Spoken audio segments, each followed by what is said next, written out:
Hello বন্ধুরা, তোমরা কে কেমন আছো? আশা করি ভালো আছো। তো আমি খুব ভালো আছি। দেখতে পাচ্ছ আমি সান্ধান প্রত্যেক দিনের মতনই বসে আছি রোদ্রে। পুজো পাঠ হয়ে গেল। আজকে হচ্ছে বৃহস্পতিবার, তাই সান্ধান কমপ্লিট, পুজো পাঠও হয়ে গেছে।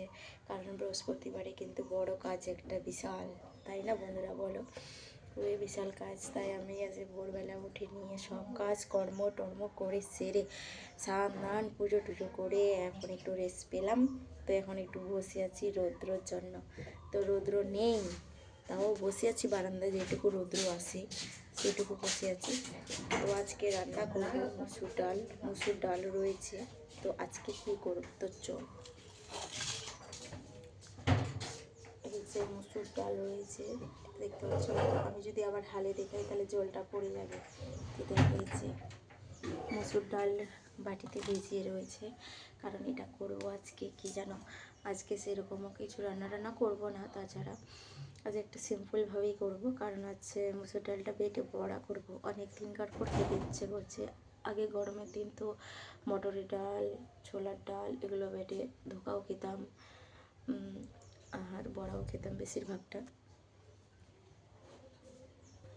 হ্যাঁ, আজকে এগুলোই রান্না করব। আর কালকে বাবার বাড়িতে গেছিলাম, কারণ একটু কাজ ছিল, মা ডেকেছিল। কালকে গেলাম, এইটুকু বেশি দূরও না আমাদের, 10 টাকা 20 টাকা ভাড়া, ঠিক আছে, এখান থেকে আনে। তো আমার মা ডাকলো, যাই, তারপরে গেলাম। গিয়ে কালকে আবার কাকিমা মাঠের মধ্যে নিজের ভিটাতে লাগিয়েছে কি যেন আলুর শাক। আর আলু শাকটা এত ফল করছে, সবুজ।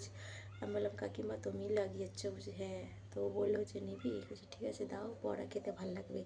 তো বড়া করব। আর এটা এদিকে মুসুর ডাল যে ভিজিয়ে রেখেছি, মুসুর ডালের বড়া করব, ঝোল দিয়ে একটু রসা রসা গা মাখা। আর ভুলে যাই, আমি যেটাই বলবো না কেন ভুলে যাই, মনেই থাকে না আমার। আলুর পাতা বড়া করব, ওটা গরম গরম ভাত দিয়ে খাবো। তো আজকে এইটুকু ব্লগটা আমার কেমন লাগলো অবশ্যই কমেন্টে জানাবে। আর যারা নতুন হয়ে থাকো তারা প্লিজ এই ছোট্ট বোনটাকে সাবস্ক্রাইব করে পাশে থেকো। আর আমিও তো সবসময় আছি পাশে তোমাদের, ঠিক আছে? তো আজকের মতন এখানে ব্লগটা রাখলাম। টাটা, সবাই ভালো থেকো, সুস্থ থেকো।